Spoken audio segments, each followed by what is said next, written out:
আসসালামু আলাইকুম সুপ্রিয় 2023 সালের এসএসসি পরীক্ষার্থী বন্ধুরা, আশা রাখি তোমরা সকলে অনেক অনেক ভালো আছো। তো শিক্ষার্থী বন্ধুরা, কেমন চলছে তোমাদের পরীক্ষার শেষ মুহূর্তের সেরা প্রস্তুতি? আশা রাখবো যেন সকলেরই যেন পরীক্ষার প্রস্তুতি বেশ ভালো চলে, কারণ এই যে তোমাদের সময়টা বর্তমানে এই সময়টা কিন্তু তোমাদের এসএসসি লেভেলের একটা টার্নিং পয়েন্ট, অর্থাৎ ভালো রেজাল্ট করার জন্য মোক্ষম সময় একটা।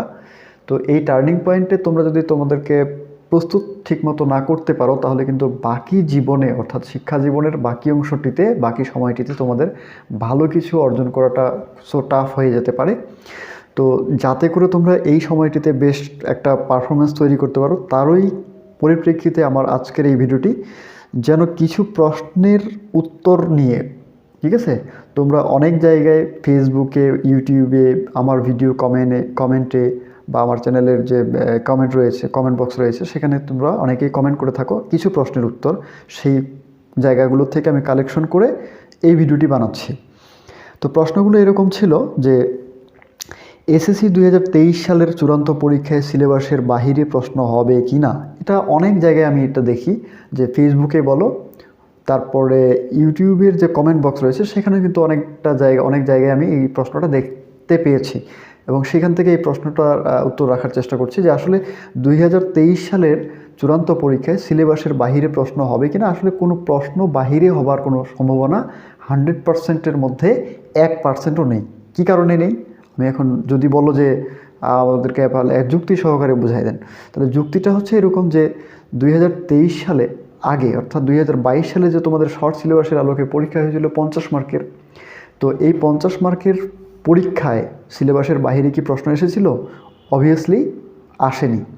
এবং বোর্ড কর্তৃপক্ষ যদি সিলেবাসের বাহিরেই প্রশ্ন দিত, তাহলে তোমাদেরকে এই সুন্দর করে 2023 সালের জন্য সান্ত্বনামূলকভাবে একটা শর্ট সিলেবাস দিত না।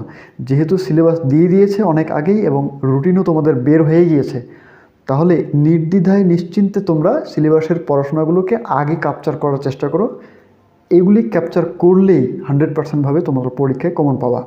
এক কথায় সিলেবাসের বাইরে কোনো প্রশ্ন হবে না, হবে না, হবে না, হচ্ছে না। ঠিক আছে? আচ্ছা, আশা করি উত্তরটা পেয়েছো। এরপরে 2 নম্বর যে প্রশ্নটা, যে 2023 সালের প্রকাশিত রুটিন শেষ করতে পারবো কিভাবে। অনেকেই চেয়েছিল যে 2023 সালের রুটিনটা যেভাবে করা হয়েছে, অর্থাৎ কোনো গ্যাপ সেরকমভাবে নেই, তোমরা দেখেছো হয়তোবা। আর যদি না দেখে থাকো তাহলে অবশ্যই দেখে নিবা রুটিনটা, ঠিক আছে? তো এখানে বড় ধরনের কিন্তু গ্যাপ নেই পরীক্ষাগুলোতে। তো এখন এই যে পরীক্ষার গ্যাপ নেই এবং এই পরীক্ষাগুলোর এই স্বল্প সময়ের মধ্যে পরীক্ষার প্রস্তুতিটা ভালোমতো নেওয়ার জন্য আমি একটা সিরিজ চালু করেছি, এসএসসি পাওয়ার প্লে 2023 নামে।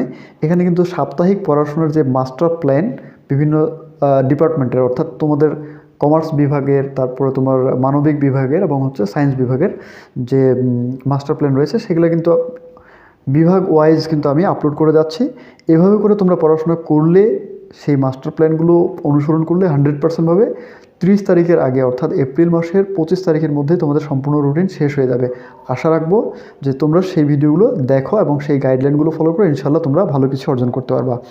এরপরে যে বিষয়টা হচ্ছে 3 নাম্বার, 2022 সালে ফেলকৃত শিক্ষার্থীদের প্রশ্ন কি 2023 সালের অনুযায়ী হবে, অথবা মার্ক ডিস্ট্রিবিউশনটা কেমন থাকছে।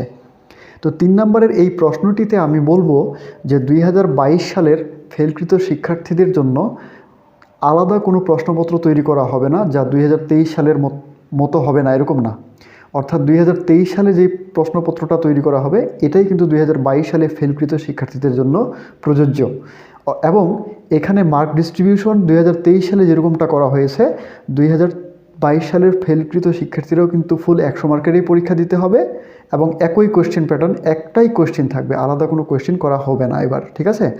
বা বাংলাদেশ শিক্ষা মন্ত্রণালয় থেকে মূলত এরকম দিক নির্দেশনা তোমাদের জন্য রেখেছেন, ঠিক আছে? কোনো ধরনের কনফিউশন রাখার দরকার নেই এবং তোমরা 2023 সালের সিলেবাসটা সম্পূর্ণ রকমভাবে ফলো করতে থাকো, যার যেই সাবজেক্টে ফেল রয়েছে, ঠিক আছে? আশা করি উত্তরটা পেয়েছো। এরপরে 4 নাম্বার যে প্রশ্নটা, সেটা হচ্ছে 2022 সালের শিক্ষার্থীদের ইমপ্রুভমেন্ট পরীক্ষা কেমন হবে। তো ইমপ্রুভমেন্ট বলতে কি, যে যেই সাবজেক্টগুলো ফেল হয়েছে সেটা সাবজেক্টের শুধুমাত্র পরীক্ষা দিতে হবে তোমাকে। তুমি যদি চাও যে, আচ্ছা তোমাদের তো আবার সিলেবাস ফর্ম ফিল আপও হয়ে গিয়েছে।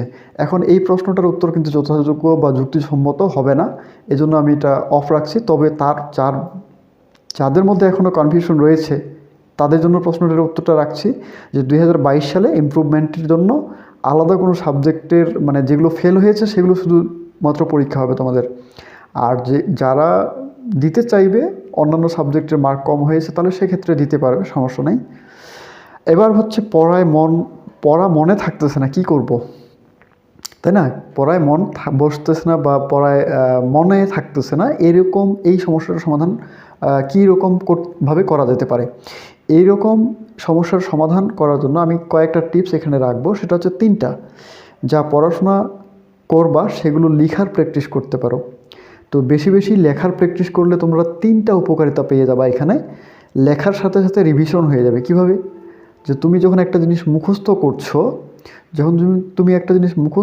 মুখস্থ করার পরে যখন তুমি দেন আবার লিখবা, লেখার সময় কিন্তু ওই জিনিসগুলোই তোমার মাথায় কী হবে, রিসার্চ হইতে থাকবে বা ঘোরাঘুরি করতে থাকবে। তোমার ব্রেইন কিন্তু তখন মানে লং টাইম ধরে ওই জিনিসটা প্রসেসিং করতে একটা সময় পাবে। দেন তোমার মনে থাকার পসিবিলিটি অনেক বেশি বেড়ে যেতে পারে। ঠিক আছে? এই জন্য তোমরা বেশি বেশি লেখার চেষ্টা করবে। লেখার গতি প্রচুর পরিমাণে বৃদ্ধি হওয়ার সম্ভাবনা রয়েছে। তোমার হাত মনে করো যে একদিনে মানে হরিণের মতো দৌড়াবে না, ঠিক আছে? নিশ্চয়ই হরিণের মতো দৌড়াবে না।